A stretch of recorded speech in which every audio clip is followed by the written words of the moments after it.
G'day, cunts. Yes. That's an acronym for Caring, Understanding Northern Territorians. And I'm allowed to say it because I've got one.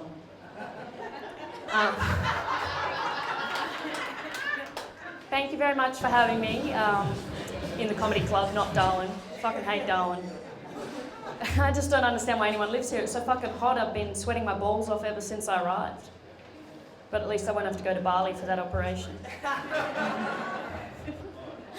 I'm actually from Alice Springs. Any Alice Springs people here? No? Oh, one. Cool. Hello. Alice Springs is an interesting place, statistically speaking. We've got the highest number of lesbians per capita in the country. Got the highest number of university degrees per capita in the country. True story. And apparently we are the stabbing capital of the world. That's right, Darwin. We've got a lot of smart, angry lesbians with knives. Speaking of lesbians, happy International Men's Day.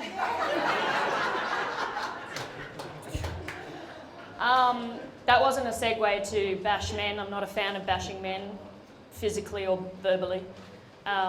I don't really like it when people take it out on white straight men, because I think it's hypocritical. I mean, you're basically judging someone on their skin colour, their gender and their sexuality. And I basically think that is the pot calling the kettle an appliance of colour. So we're drinking tonight, guys? Of course we are. We're in Darwin. I'm not drinking at the moment. It's not because I've got a problem. It's because I've got heaps of them. My mother's an alcoholic, although I use that term very loosely. Mother, that is. I've got a lot of trauma from that, and I have to deal with it, but it can be hard having a drunk mum. So the other day I was on Facebook. By the way, a lot of stuff happened the other day. It was a big day. I was on Facebook the other day and this ad popped up for online counselling. I'm not sure if it comes up for you guys, but definitely comes up for me. So I clicked on it and I filled in the form, and the algorithm got back to me and told me I needed to see a real doctor immediately. It's fine, I'm fine. Don't worry, I'm not suicidal or anything. I just wouldn't mind if I died and I wish I was never born. So I'm single. Apparently guys want their girls to want to live or something. I don't know, I can't compete with that. I was born on Valentine's Day, but I'm very unlucky in love. The other day, I told you it was a big day, I went to the Red Cross to donate blood, and the nurse asked me if I had any serious heart conditions, and I was obliged to tell her that it's always broken.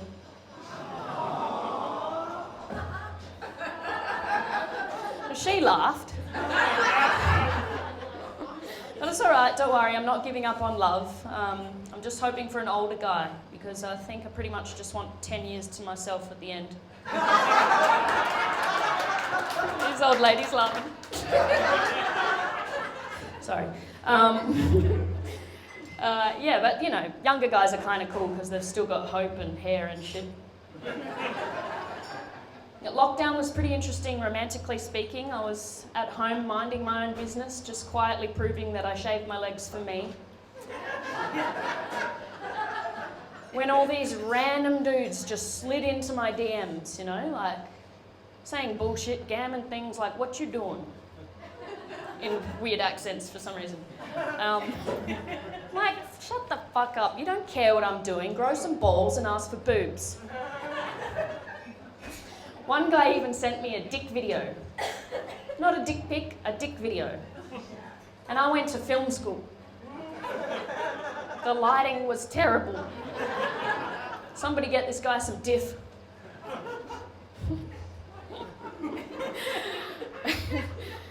But I quite enjoyed lockdown, even though, it was shit for the rest of the world. But we only had like 3 weeks of it here in the NT, didn't we? It's great.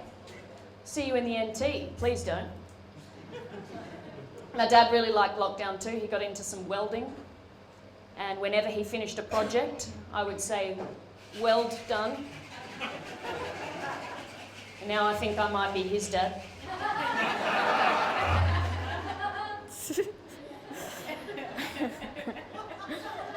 Yeah. My dad likes that joke too. I did a lot of drinking in the lockdown as well. I smoked some weed when I could get it, but I did a lot of drinking and I started wondering whether I might be an alcoholic. So I went to this cult called AA and, well, they told me that it was a disease, which was kind of relieving, you know. I thought, well, if I do catch it off, say, a parent, then maybe some Ethiopian family will sponsor me and put my photograph on their fridge. And they'll look at it and sigh and say, those poor Westerners. What's in here anyway? Nothing.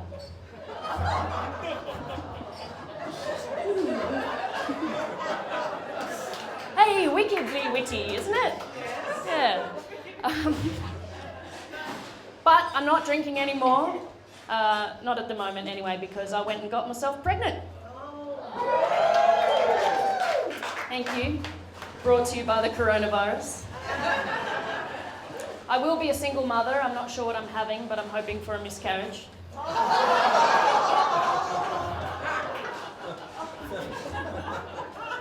I'm kidding, baby. Hang in there. Don't worry, Darwin. Not too many stairs in Alice Springs. Oh, jokes aside, I am really excited. I mean, this is probably the best thing that's ever happened to my liver. I'm 32. I am very clucky. I've been clucky for about 8 years. I think I've been checking out babies more than men for that long. They can turn my head from across the street. I'm like, did you see the head of hair on that one? So it's a good thing. I'm really excited. And the baby daddy is a person of colour, so at least half the kid's life will matter.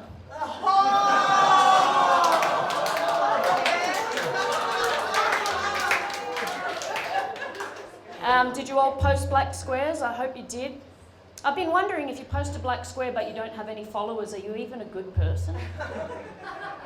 Or is that just like a tree falling in the woods? You'll never know. No, I hope you did post some black squares, because I know some kids in Alice Springs who sometimes don't have lunch money. So those are really helpful. They are edible, right? So we do have some problems with racism in Australia, I definitely think that, especially the way we treat our asylum seekers. And we excuse that by saying, but they're going to steal our jobs. Like, well, by that logic, shouldn't we be locking up all the self-scanning checkout machines at the supermarket? Yeah. They are black. I mean, machines of colour. What I really don't understand are those bumper stickers on the back of people's cars saying, fuck off, we're full. I'm like, why would a refugee want to get in the back of your car?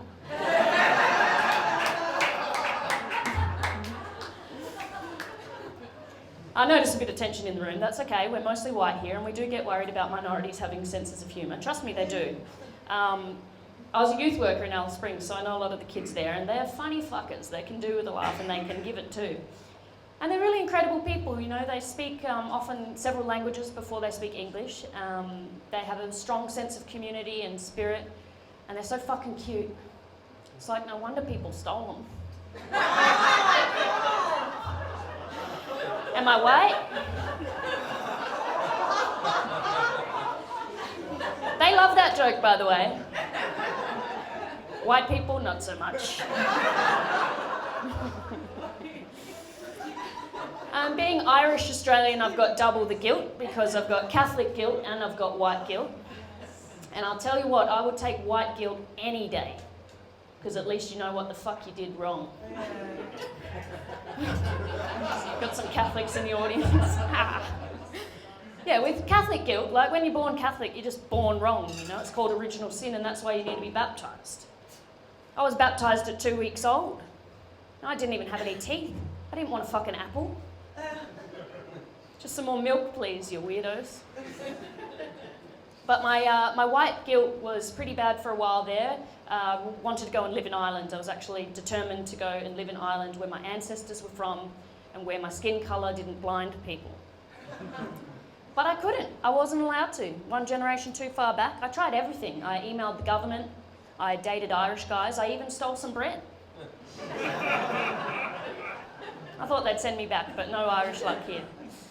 And then I tried to live in the States for a while. I had a visa and I got there in 2016, just after Trump got in.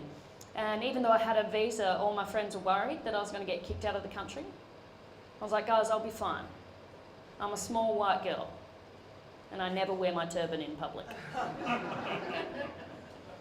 There was a lot of hatred towards Trump in LA where I was staying, and I didn't mind him, you know. I don't love him, but certainly don't hate him. And people were like, but how do you not hate Trump? And I looked at the sign they were holding and I said, well, because love trumps hate. You fucking hypocrites. I'm pretty sure it wasn't Trump's fault, but it was hard to get a job when I was in the States. And a few times I was hungry, literally hungry and penniless. And I had to busk on the streets singing and playing my guitar. I don't want to brag, but my voice has been compared to Dolly Parton's. Pretty sure it's my tits. That's not even that good. But I was singing on Ventura Boulevard one day doing a Janis Joplin cover, and a producer from America's Got Talent invited me to audition for the show without lining up to audition. And in the tune of Winehouse, I said, no, no, no. Because I'm a storyteller, not a prostitute.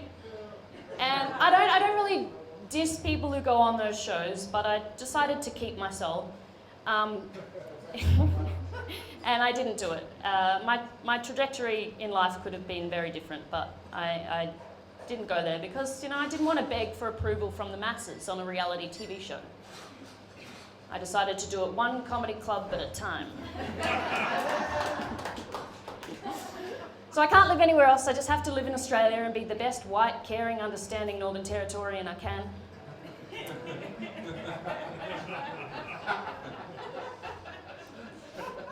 And I think I'm lucky because I grew up in Alice Springs and I've been exposed to so much Indigenous culture. I'm very lucky for that and grateful forever for that. But I still don't know a whole lot or everything about Indigenous culture. For example, the other day, this is the other day before I was pregnant the other day, I was at the pub and I met this woman from Tennant Creek. We'll call her Silviania because that was her name.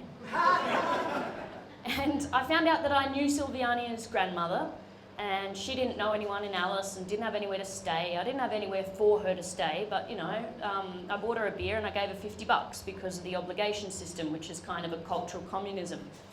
And anyway, so Silviania and I got our beers and we went back to where my mates were and we drank our beers. And Silviania finished hers first and she asked me to get her another beer. And I was like, what? I just gave you $50. And she said, that's for accommodation. I was like, yeah, fair enough. But I didn't feel like going to the bar just yet because I still had half a pint. So I suggested that we share the pint. And she said, oh no. In our culture, we need our own beer. I was like, really? Is that an ancient thing? Fair fucking play to her. I mean, she could have used the COVID card and she whipped out the cultural one. So I bought her a beer. And then we found Silviania a place to stay. A lady from Hidden Valley Town Camp offered to let her crash at hers, and Silviania shook her head and she whispered at me and she said, I can't stay there. They kill each other down here. I was like, yeah, right. Nobody in Tennant Creek's ever been stabbed.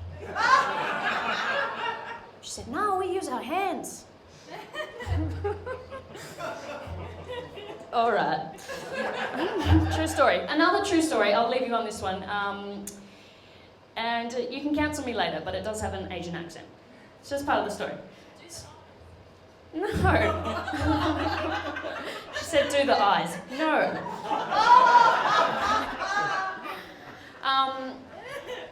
Anyway, so it's a couple of years ago, and I was flying from Sydney to Melbourne, and someone's phone. I was flying from Sydney to Melbourne, and my mum gave me her Qantas Club card, which was gold, because it could get you in the Qantas Club. Actually, it was platinum because she's a very successful alcoholic.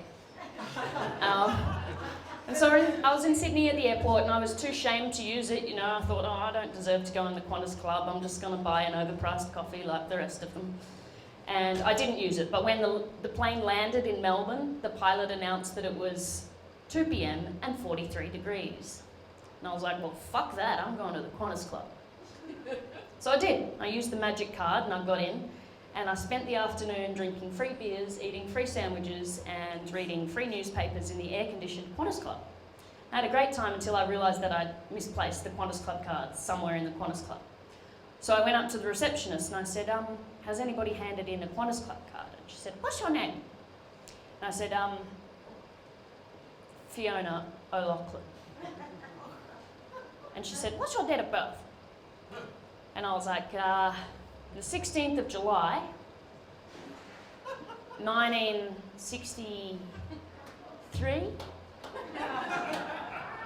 And she looked at me and she said, you look really good.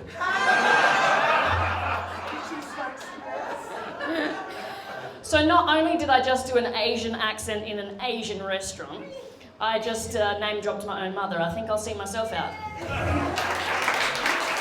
Please have a beer for me, and if Sylviani is here, please get one